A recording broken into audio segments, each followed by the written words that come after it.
What is going on? OWS Fam, DFS Fam, YouTube Fam, welcome to the first week one edition of the DFS Lab. I am your host, JM to Win from 1 Week Season. Joining me in a moment will be Keegan, KTM 128. We will be building our first practice build for this week 7 slate. Before we do that, really quickly, something I wanted to mention. Every week to all of our OWS members, free members, paid members, they get the Angles email. If you don't get that email, you don't want that email in your inbox, you can find it in the scroll each week. But what we do in that email is we take a top-down look at the slate, a macro look at the slate, so that we have a starting point to understand what unique elements the slate in hand provides for us. And one of the things that I talked about in this week's Angles email is people have a tendency to immediately jump to judgment and put their opinions and labels on things. And so a week like this, what people are going to do by and large is look at it and say, this is an ugly week, or this week sucks, or I don't know how to handle this week. And then that puts their mindset in that space. Whereas what we want to learn to do in all areas of life, but we can practice this in DFS, is process information without judgment. In other words, we just look at something and recognize that this is what this week's puzzle looks like, and our goal is to solve it. Once we look at things that way, we remove labels of this being a good week or a bad week, and we start to recognize that this is a puzzle like any other puzzle, and it provides some very unique components. When a puzzle provides unique components, our competition is likelier to get stumbled up by those unique components. So in a big picture sense, a week like this provides us with an edge. I wanted to drop that thought to you off the top of the slate. With that, off the top of the podcast, with that, let's get started. 1 week season. Keegan, what do you think about the little pep talk there? I love it. Super motivating. There we go. It's pretty funny because like right now I'm in this like mindset where I'm trying to get everything in order, like the house, my head, like my work routine, my diet, and so it's very correlating. It's nice. Yeah. It is, and that's one of the things. Like I say all the time, you could play DFS as a losing player. I mean, people play it casually as a losing player, and that's a totally different thing. But you could take DFS seriously and lose money for several years and make a lot more money in other areas of your life, or have a lot more success in other areas of your life, because it's kind of a training ground. It's a really great training ground for so many other areas, and that's why you see so many people. I was actually just on Jonathan Bale's Twitter account this morning because I'd got a notification that he tweeted something, and he doesn't tweet often. And I opened it up, and I was like going through his tweets, and it was just all incredibly sharp, like macro business and life and strategy thoughts. And Bales started out, you might not be super familiar with Bales, but he's like was one of the top DFS players for a long time. I was seeing him at the top of leaderboards this last weekend, but he started Fantasy Labs. He started several other businesses that have been acquired for large sums of money. Really respected in like he started a business that Mark Cuban invested like over $4 million into, really respected in like the business space, but a lot of, he kind of started in DFS without that background. And then he grew through DFS into all those other areas. And there's so many people like that I've learned a lot from in this space, that they learned a lot from playing DFS. And so little things like this that we can apply to other areas of our life also have a lot of value, but we get a lot of practice with it this week, where I think that most people, they open this slate and they say, oh, this slate's ugly. There's all these low total games, and I don't know where the big scores are going to come from. Whereas if we look at it and we just say, okay, what does this slate provide? And we don't put labels on it, then all of a sudden our mind is open in a totally different way. And we just start to see, okay, it is what it is, right? It's not good. It's not bad. It's just, this is the puzzle that we have for this week. So let's solve this puzzle. With that, have you had a chance to dig into this week's slate at all? Yeah, I have. And I think it's quite funny that you said that, because like in a sense, you have this super broad outlook on the whole DFS community. And personally, I feel like sometimes I'm just in my own box, and I wasn't aware that this slate looked nasty and this slate looked dirty. I just looked at the slate and I was like, I like this game, this game, this game. I like these players. Obviously, we talked about, looking at every game, but what stood out to me were 4 games, and then I wrote my players down and everything. So nice. I love that. Yeah. And there's a lot of value in being what I call a bubble builder. And even me, like I'm more plugged in than you, but I'm very separated from everything compared to most other people in my position. Like I don't read a lot of other stuff. I don't listen to a lot of other stuff. Last week, most weeks I listened to the NFL Edge, our game breakdowns. I listened to the podcast on OWS with Hilo and Lord Reeves. I listened to Xandomir and Hilo's Slate podcast on Saturday. This last week, I realized that there were a couple things that have been tripping me up by listening to those things. So like week 6, I didn't even listen to those things. And just kind of 1 week away from those to make sure that my mind was in a place where I was fully focusing on my own thoughts. And there's that element of learning to pull in, because I always say, like, a lot of times you'll get that extra like 5% or 10% from somebody else, and you might get it from our conversations, but you get that extra 5%, 10% from somebody else where it's like, oh, this sparks this thought. I hadn't seen this angle. But a lot of times just starting from your own starting point is the most valuable thing. So yeah, really cool that you said that about this slate. And, there's only 3 teams implied to score more than 23.5 points, which is obviously extremely low. And then we've got a situation where those 3 teams, you've got Patrick Mahomes and the Chiefs, who will probably score points against the Chargers, but like, does that mean great things for DFS at the attached price tags on Mahomes and Kelsey, or in terms of like the wide receivers for Kansas City? You've got the Bills implied to score 25, now down to 24.5 against a Patriots team that really, even though they're down in the dumps, they haven't allowed big stat lines. They've played Dak, they've played Hurts, they've played Tua. None of them went for over 262 passing yards. They've played AJ Brown, they've played Devontae Adams, they've played Tyreek Hill, they've played like this whole list of great wide receivers. Chris Olave, none of them have gone for over 86 yards. So it's like, okay, at the price tags on Diggs and Josh Allen, do these guys end up making sense?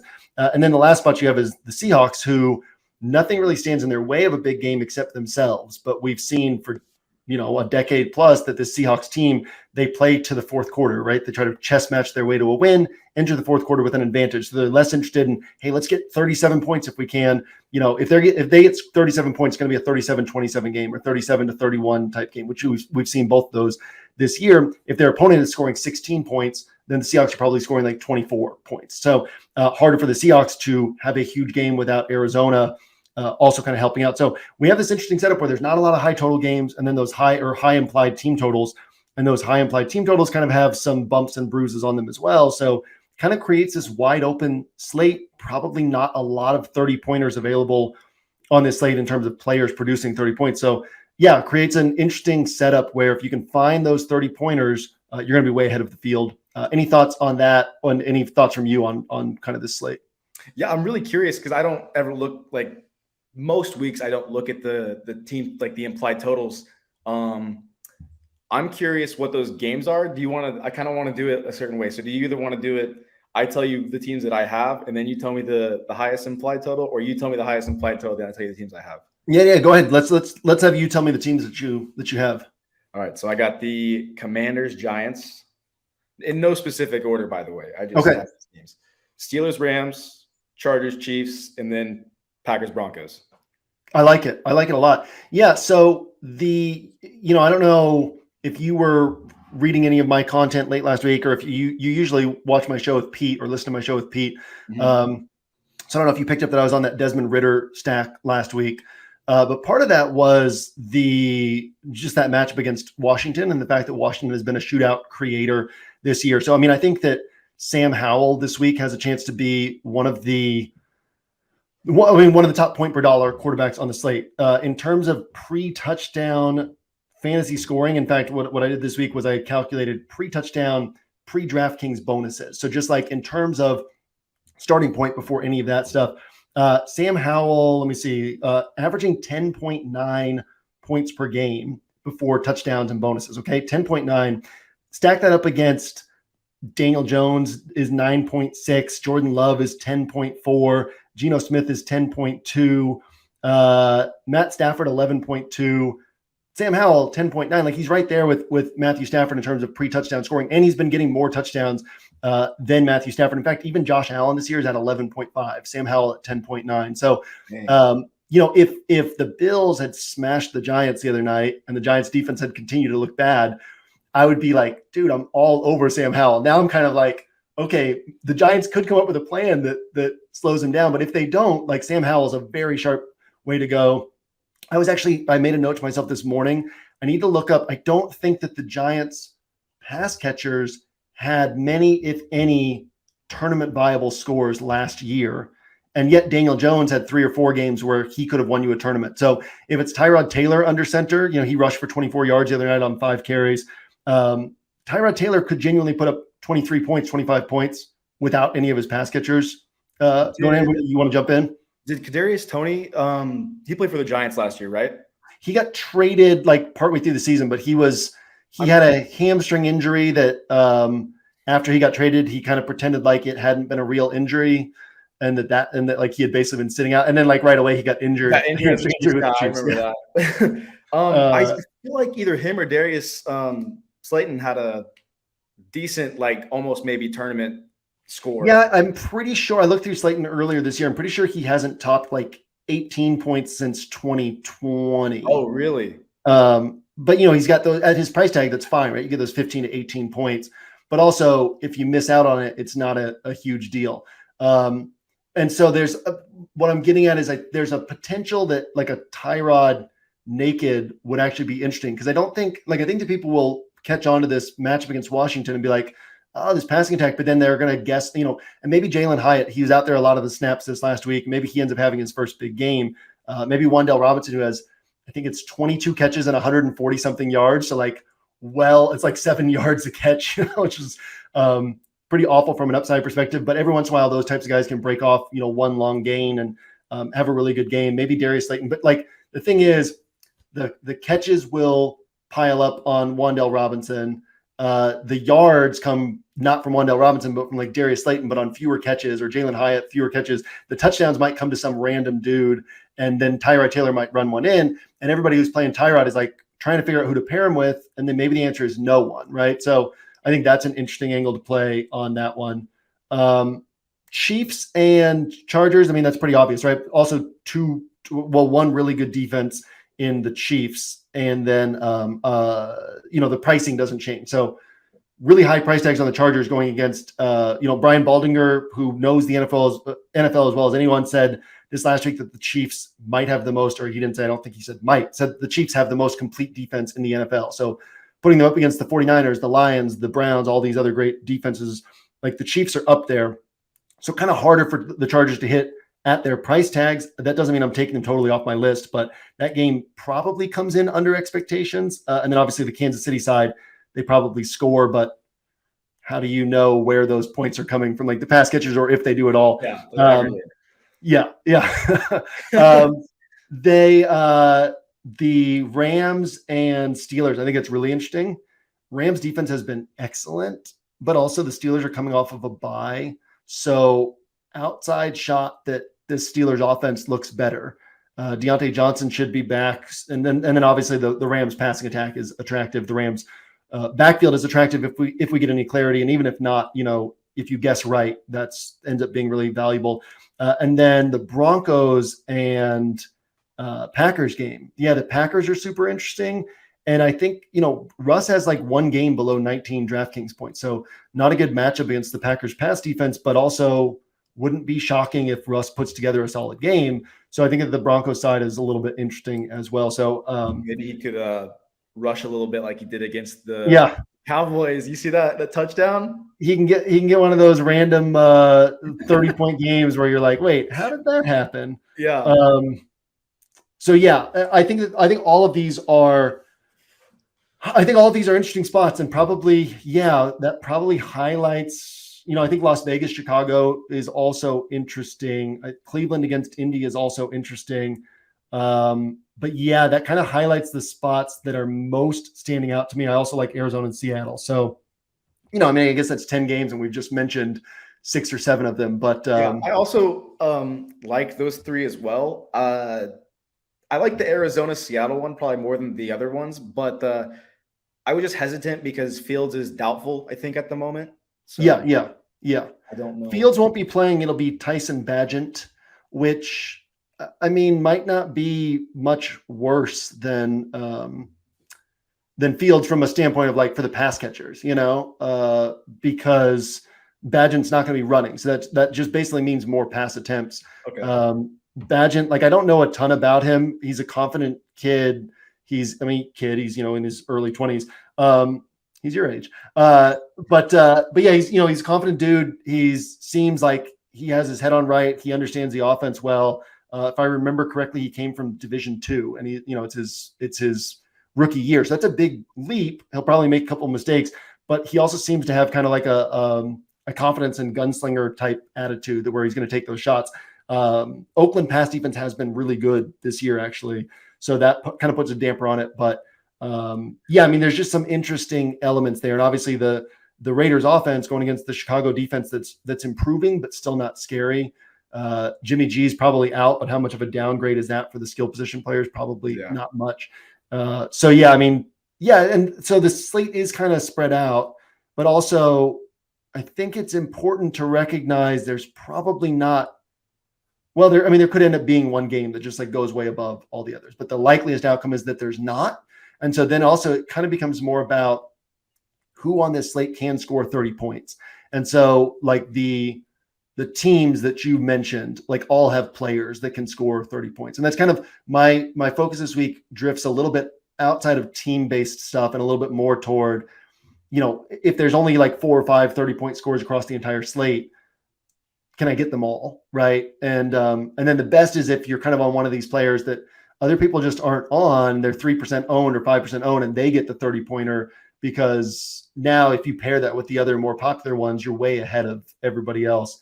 I will say this morning I built a practice build with Josh Dobbs and Hollywood Brown. And then I took that same exact structure and switched it to Sam Howell and Terry McLaurin. And then I took that same exact structure and I switched it to Jordan Love and Christian Watson. So like there's a lot that you can kind of play around with in this 5K quarterback, 5K wide receiver sort of setup this week. That's interesting and attractive. So yeah, I feel like that gives us a good kind of sense of the week. You got anything else to hit on before we dive into building a roster? Yeah, it's just about diving in. So I kind of want to go two different ways possibly with this with today. I either want to try and do a Commanders Giants based roster and then maybe try to fit Puka in there, or we could get Steelers Rams and try to just fit in some other pieces. But I want to go one or two of those ways. So what is the thought behind Puka over Kupp? Man, this is where you talked about like listening to other people affect your opinion. But I mean, it made sense when I heard it. He was talking about like wide receiver 2, I think, or something like that, getting a lot more attention against the Steelers. And he brought out the stats and he showed it pretty well. It looked reasonably good. So I just am kind of trying to lean towards that and see if I can do anything with it. Gotcha. Yeah. I mean, I wouldn't be particularly concerned about Cooper Kupp's ability to get open. Yeah, no. And it was Nico Collins who put up the 38-pointer in week 4. He was a wide receiver 1. It was, did Devontae Adams have a down game against him in week 3? I guess I can check that real quickly. But yeah, I mean, I'm certainly, I mean, it's not a bad, I mean, Devontae Adams had 45.2 DraftKings points against them in week 3, which is by far his best game of the season. So yeah, I mean, I wouldn't be too worried. Here's what I'll say. I would say that Cooper Kupp is by far the favorite to have the top score from the Rams offense. But I also think sometimes having different information is better than having better information, because then it puts you onto a different play, right? So let's say that Puka Nacua is, 15% of the time he has the big score from the Rams wideouts. So, and then 85% of the time it's Cooper Kupp. But let's say that like the delta between ownership is even broader than that, right? To where Kupp is 10 times higher owned than Puka, but only like 7 times as likely to have the big game. Then it ends up being valuable because the times when Puka does hit, the ownership is lower. I think the Kupp will be popular this week because there's so little certainty and so few spots to get 30 plus points. The people are going to be like, well, Cooper Kupp is going to get 25 to 35 every week. So let me like lock that in. So if that ends up, and I don't think that's a wrong thought either. Like I'll be heavy on Kupp this week, but I'll also balance that with some Puka, and probably at that, like if I have 60% Kupp, I'll probably have like 15% Puka just to say, what if, but I wouldn't get too married to that thought either, to where you are like, look at your builds on Sunday morning. You're like, all right, I've got like 5 times as much Puka as Cooper Kupp, because then realistically, like, your weekend is in that basket, and you're like taking the lower end, which is fine if that's like how you want to play. But that ends up being this thing where like you're gonna have a lot of missing weeks, and then hopefully get that one big hit. So yeah. I also looked at it a different way as well, though. Like this was just one way I looked at it. Another way I looked at it was possibly stacking the two with the QB and saying that those 3 get a huge game, which is possible. Totally possible. Both could go over 100 yards for sure. Totally possible. And I was looking through the numbers last week because I had plenty of Stafford last week, and it was kind of saying like, if everything comes together for Kupp and Nacua, and I don't remember the exact numbers, but I was running them last week, they probably get you like 55 DraftKings points, and they kind of get up to like 60 combined, which now they cost 17.1K combined salary. So you would need 68 points to keep you on a 100-point pace. And they would fall a little bit shy of that, but also just a ton of points is super valuable. And then also, if the 2 of them are hitting at their price tags, that means that Stafford is also hitting, because that means touchdowns are going to them. And all Stafford's been missing is the touchdowns. And I think that one of the things we can overlook in something like this is it likely that Stafford throws 4 touchdowns? No, but that's also possible, And then all of a sudden, Stafford throws for 325, and that's 16 points right there. And he throws for 4 times. He usually gets 1 or 2 points on the ground. So let's put him up to 18 points. He throws 4 touchdowns. That's 34 points. And those 4 touchdowns go to Kupp and Nacua. Like, most people won't have that build. Like, a lot of people will be on Stafford. A lot of people will be on Kupp. Some people will be on Puka.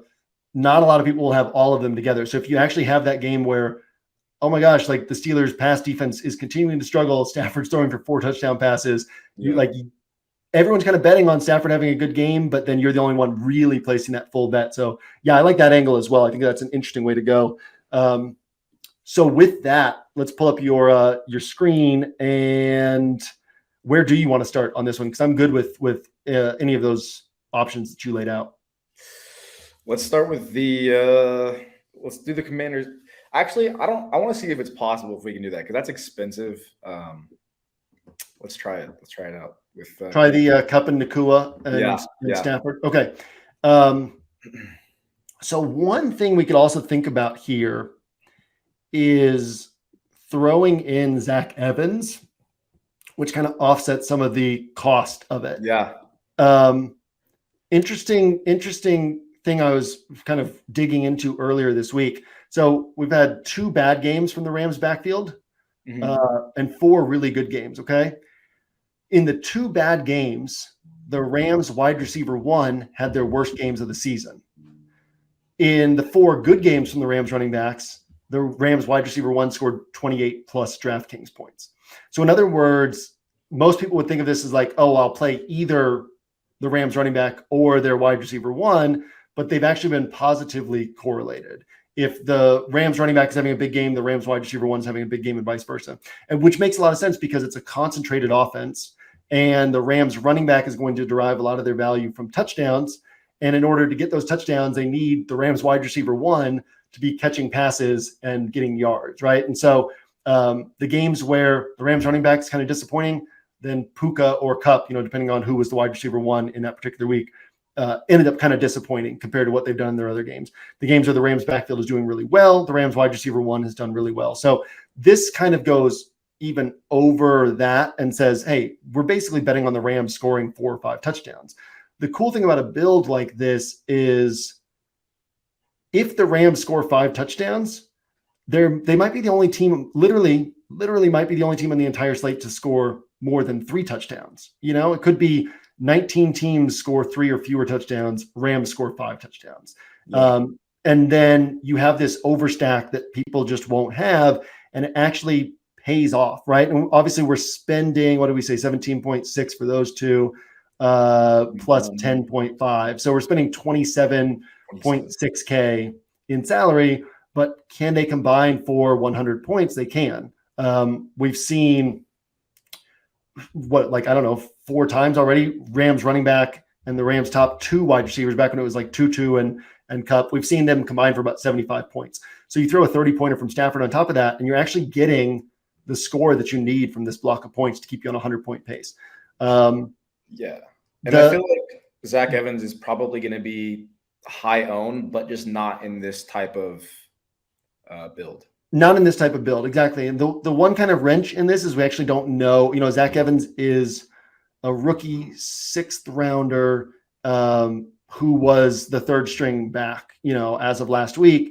And yes, he was the only active back, but we also have to keep in mind that a running back's responsibilities in the NFL are far broader than just running the ball, right? It's about pass protection. It's about understanding all the nuances of the game. And so there is that fear, that threat that, Royce Freeman was on the practice squad. Darrell Henderson was on the couch, but Darrell Henderson, they can trust him in pass protection. Royce Freeman, he's a vet. They can trust him in pass protection. So it could be a situation where Zach Evans is actually only seeing 12 carries and 1 target, and somebody else is getting a lot of the work. So no information on this yet. Watched yesterday's press conferences with locker room interviews with players. Zach Evans basically said, they haven't told me anything yet. He said I could possibly be starting, and he was just talking about the opportunity. And he was just, supposing that based on situation, right?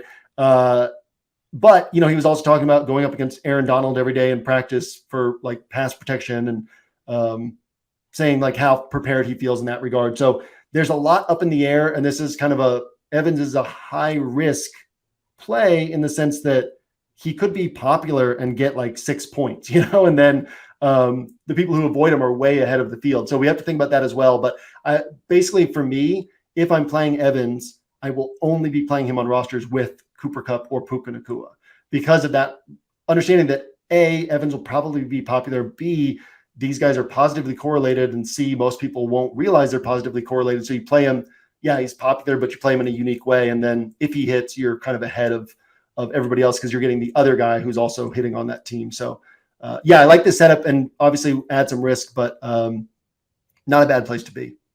Cool. Do we want to bring back on this, or are we going to just say they're not going to really score many points at all? Yeah, I've been back and forth on, Deontay Johnson. This is off the top of my head, but I don't think he topped 20 DraftKings points a single time last season with Kenny Pickett under center. It just hasn't been a positive environment for Deontay Johnson. But then when Deontay Johnson comes back on the field, that takes away opportunities for George Pickens to have a big game. So given what we've seen from this offense to date, it's not super attractive. And I could see the Rams, throwing for 300 yards and scoring 4 touchdowns in a 30-13 game. So I don't think we need a bring back. And I would kind of start from a starting point of not forcing it, but then saying we can leave that open for ourselves if we want. If Deontay Johnson's out, which I don't think he will be, then George Pickens is interesting because it's a bad matchup, but he's also been central to their game plan, and he has big play upside. Deontay Johnson's best game last year was 20 points even. His second best game is DraftKings scoring. His second best game last year was 16.4 points.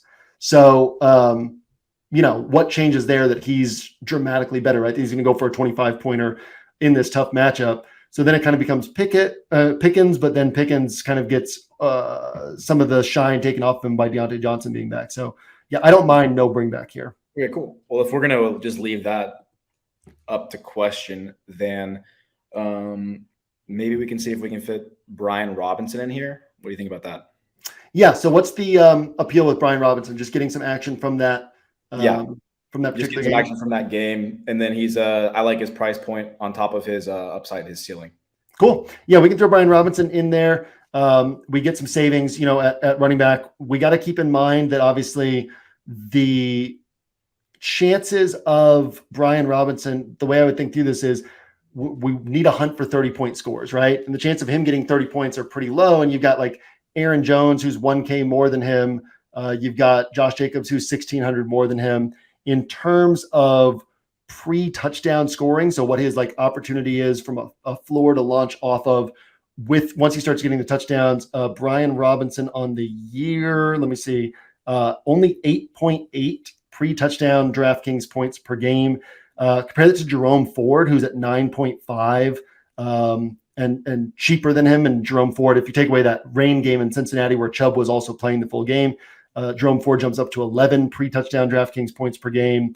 Isaiah Pacheco, 11.5. So almost 3 full pre-touchdown points per game more than Robinson at basically the same price tag. Aaron Jones, 12.4 last year. So, you pay 1K more and get 3.5 more points per game before touchdowns.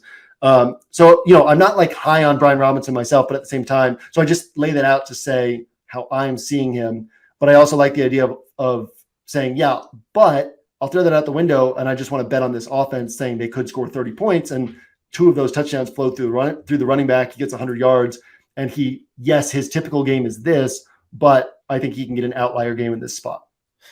Yeah, and I also think that I like lean towards him as well, just because I'm trying to get us a little more salary because we are looking low. Obviously, we still get defense, but he's the second cheapest on my list. Do you have Jerome Ford on your list? I don't. Where's Jerome? I would add him. I would add him to your list. He's got. Let's see. His last 4 games, he has 5, 5, 7, and 3 DraftKings points through the air. He's going to get 17-ish carries, and especially if Deshaun Watson's out again in a game that the Browns should kind of be in control of, he should get those 15 to 17 carries. He gets a few targets. Like I said, if you take away that Cincinnati game where Chubb was fully healthy, that game was in really bad conditions. Take out that game, and he's averaging 11 pre-touchdown points per game, which is really solid. Again, that kind of puts him in. He should be priced more like 5.5, 5.7K. And the touchdown opportunities can be there as well. So I would add him to the list. Who's the other guy cheaper than Robinson that you have on your list? Zach Evans. Okay. Oh yeah. Obviously.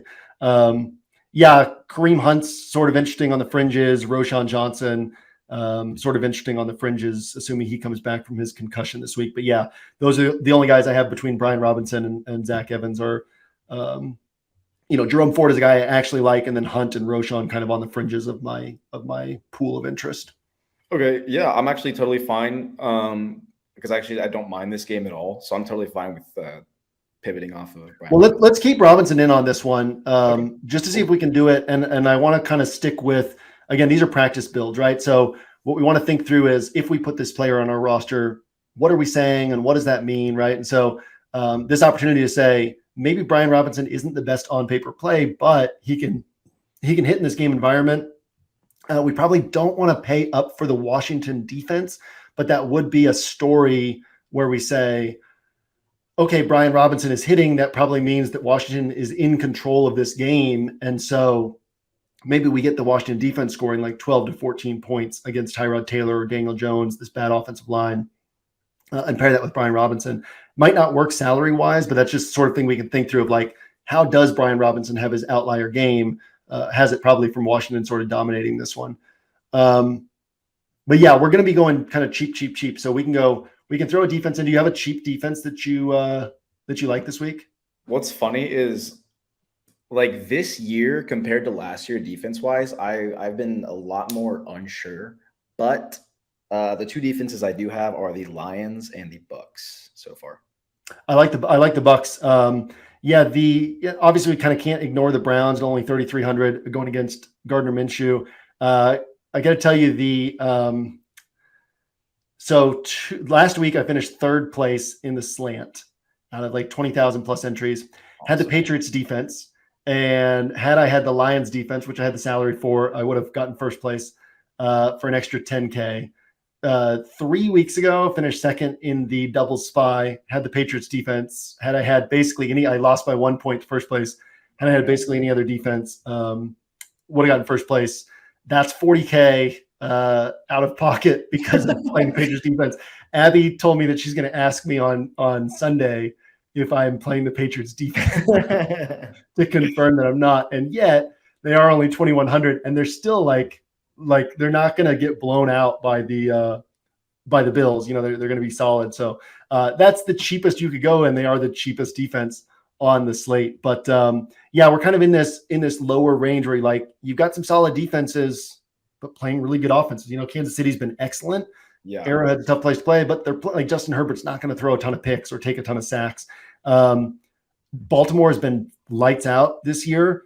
They're at home, but Jared Goff's not going to take a ton of sacks. He's not going to throw a ton of picks. Even taking Detroit, obviously Lamar Jackson takes more sacks, but the Ravens are going to be pretty clean. It's not like you're going to get like a 15-point game from the Lions defense. So all of these kind of sub 3K, nothing really stands out to me. And then you got to kind of get up to Washington taking on, the Giants offensive line. You got to get up to the Raiders, who aren't that good, in terms of creating pressure and forcing mistakes, taking on Tyson Bagent. Get up to Buffalo all the way up at 4,200, taking on Mac Jones. I think the Steelers are interesting just because, open up their game logs. You see the 17 sacks already. You have the -1 pointer against Houston, but everything else, 3 double-digit games are always in play. But nothing stands out at defense this week. I'm totally fine going Detroit, and then we just see what salary we have for our other spots. I glanced at the Patriots, but then I looked at their game log, and it just made me leave that alone. Solely because good on you. Wish I could doing that. Because I have this mental note in my head. I don't know if it's just from my childhood or what, but I never play against the Patriots defense, generally speaking. Yeah, just because of Belichick, but. That's still been sharp this year. They blanked, Devontae Adams and AJ Brown and Chris Olave and Tyreek Hill. People aren't putting up big games against them, but it's just their offense is so bad that they're giving the opponent all these short fields. The opponent doesn't have to stay aggressive and take sacks. And then, they've got injuries in the secondary, injuries on the defensive line to where they're not able to get after the quarterback the way that they could last year. So it's they're able to prevent big games from happening, but they're not able to make plays right now. But I still feel Abby doesn't watch the show, so I can say it. I still feel like it's going to change. But yeah. I don't know how much I can put behind that anymore, given that I would have $40,000 extra dollars if I had literally not played the Patriots defense 2 of the last 3 weeks. But let's go ahead and throw in the Lions and then kind of see what that does to our salary. Because I think we'll actually be, now we put in a tight end, and obviously, we can think about the fact that if it's going to be hard to get 30 pointers, a guy like Mark Andrews is sitting up here who could put up that type of score. Here's one, so last week I had that Ritter, London, Jonnu Smith stack, right? And I went on to Pete's show, and I had it was like a total bubble build week for me. So I had no idea until his reaction and the chat's reaction that people were going to perceive that as an ugly build. I wasn't going out of my way to say what's the ugliest build I can come up with. I was just saying, what do I think is going to win a tournament this week, right? And that kind of stood out to me. But I noticed that there was a lot of people who had big weekends this last week using that stack. And we got all the tweets coming in over the weekend. And I was looking at the rosters, and almost all of them used Kyle Pitts instead of Jonnu Smith because it's but I'm not going to play Jonnu Smith. And it's funny that people have that perception because the two guys have been playing basically the same number of snaps as each other. They're both on the field, I think it's about 2/3 of the time. So they're on the field together a lot. They're both integral to the offense. And in terms of, this is pretty crazy, in terms of pre-touchdown points per game, PPR points per game, takeaway touchdowns, just who gets the targets, the catches, the yards. Jonnu Smith's pre-touchdown PPR points per game is almost identical to Mark Andrews. 6 weeks into the season. So this dude is an integral part of the offense as much as Mark Andrews is an integral part of the Ravens offense. So is Jonnu Smith going to have fewer opportunities for touchdowns than Mark Andrews? Generally speaking, yes. But also, in the context of this week, the Ravens are going against the Lions, right? We like the Lions defense on this roster. We recognize that the Ravens probably aren't scoring 4 or 5 touchdowns this week. So they're scoring 2 or 3 touchdowns. Atlanta scoring 2 or 3 touchdowns. So Jonnu Smith, like if you're going cheap, he continues to stand out to me as just a guy that's like, oh, he's underpriced and nobody realizes it, which is the best sort of thing where you're not taking a dumb play to be different. You're taking one of the sharpest plays by the numbers on paper, and yet people aren't on it because they just don't see it. What about Logan Thomas and Luke Musgrave? Yeah, well, we can go to either of those guys, but I kind of think that proves my point, right? Is that like if you mention Jonnu Smith, people are like, oh, cool. What about this guy? I just did it. Like nobody wants to play that guy. I mean, like what Luke Musgrave has done in terms of pre-touchdown DraftKings points per game, he's averaging about 5 per, just over 5 per game. Jonnu Smith is averaging 9.5 pre-touchdown PPR points per game, right? So it's like the gap between Jonnu Smith and the other tight ends is sizable, and other people don't. Okay, Jonnu Smith, ready for this? He's averaging 10.6 pre-touchdown PPR points per game. That means that he should be. That's like who did we like? That's almost up to Isaiah Pacheco. That's well above Brian Robinson. That's like up in Jerome Ford range. This is a guy who should be priced at about 5K, and he's priced at 3.6K. So Logan Thomas, 7.5 pre-touchdown PPR points per game. David Njoku, 7. Luke Musgrave, 6.8. Right? Jonnu Smith is like, his usage is there, and people just don't want to play him. So I'm not saying I'm playing Jonnu Smith on every roster, but it's like that proves the point, right? That nobody actually wants to play this guy. Is he getting these points basically just because I don't see any very many touchdowns? He has 1 touchdown. 1 touchdown in the year. Yeah, this is just. I mean, look at the targets. Volume. Yeah, that's crazy. It's there. Like it's a schemed part of this passing attack. It's not like he's tripping into targets as a tight end too. Like Drake London's the number 1 option on this offense through the air, and then like Jonnu Smith, Kyle Pitts, and Bijan Robinson all have schemed usage around that. And so, and Ritter, I think it was last year. This is the stat I had last week, but I think Ritter didn't top 30 pass attempts a single time last year was what it was, but he's been above that mark every game this year. So like they're letting him throw it a little bit more. Teams are forcing the Falcons to not run the ball. They're forcing them to win through the air. I'm sure Tampa will do the same thing this week. So I think that the volume will continue to be there. What is this? 3 straight games with double-digit DraftKings points, only 1 touchdown in there. Almost times 3 his salary. So yeah, that's pretty great. I mean, people just aren't really seeing this play, and so it's definitely one to highlight and think about. And I'll be dramatically overweight the field, not because I'm trying to be, but just because like I'll look through who the sharpest plays are, and I'll be like, okay, I mean, I don't know what the number will be, but I'll be like, I want 18% of my rosters to have Jonnu Smith, or 26% of my rosters to have Jonnu Smith, because he's that underpriced compared to all the other guys around him. And I'll still have 8% Logan Thomas, or 6%, 10% Luke Musgrave, whatever it ends up being. But like I'll have more Jonnu Smith than those guys, and then it ends up being the double bonus because most people will just ignore him. And even last week, everyone took Kyle Pitts on that roster because they're like, well, I don't want to play Jonnu Smith. Like nobody wants to play Kyle Pitts either, yet they would have preferred him over Jonnu Smith. Nobody wants to play Kyle Pitts either. No, I loved Kyle Pitts last year. I gave him so many chances and it did not work out. That's why nobody wants to play him. All last year, everyone, like the price kept dropping, and everyone's like, yeah, I'll take a swing here. Do it. Just wait. So we're an interesting point with salary in that, there's like Hollywood Brown, 5,300, Terry McLaurin, 5,400, but we have like 5,150 per player. So our options are kind of like go cheap and pay up, which is also kind of weird because like a lot of the 5K wide receivers are better on paper than the 6K wide receivers. So you go cheap, and then you're kind of in that 6K range that isn't really gaining you a material advantage on paper. Or we kind of move around a piece somewhere, which could be you've been looking at Curtis Samuel? Yeah. Which could be that moving down to Jerome Ford, from Brian Robinson. Yep. And then we'd actually have the salary for like a McLaurin plus Hollywood Brown or something like that. Okay. Or McLaurin plus Christian Watson. I don't know if we'd have quite enough for that, but yeah. So those are kind of the options.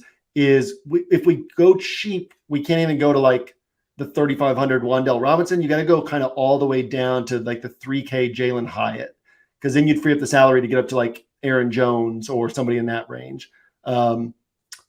Or again, we go, which that could actually work too. We could go like Aaron Jones, Jalen Hyatt, and then actually swap Brian Robinson for one of these 5K wide receivers who have more ceiling than he has.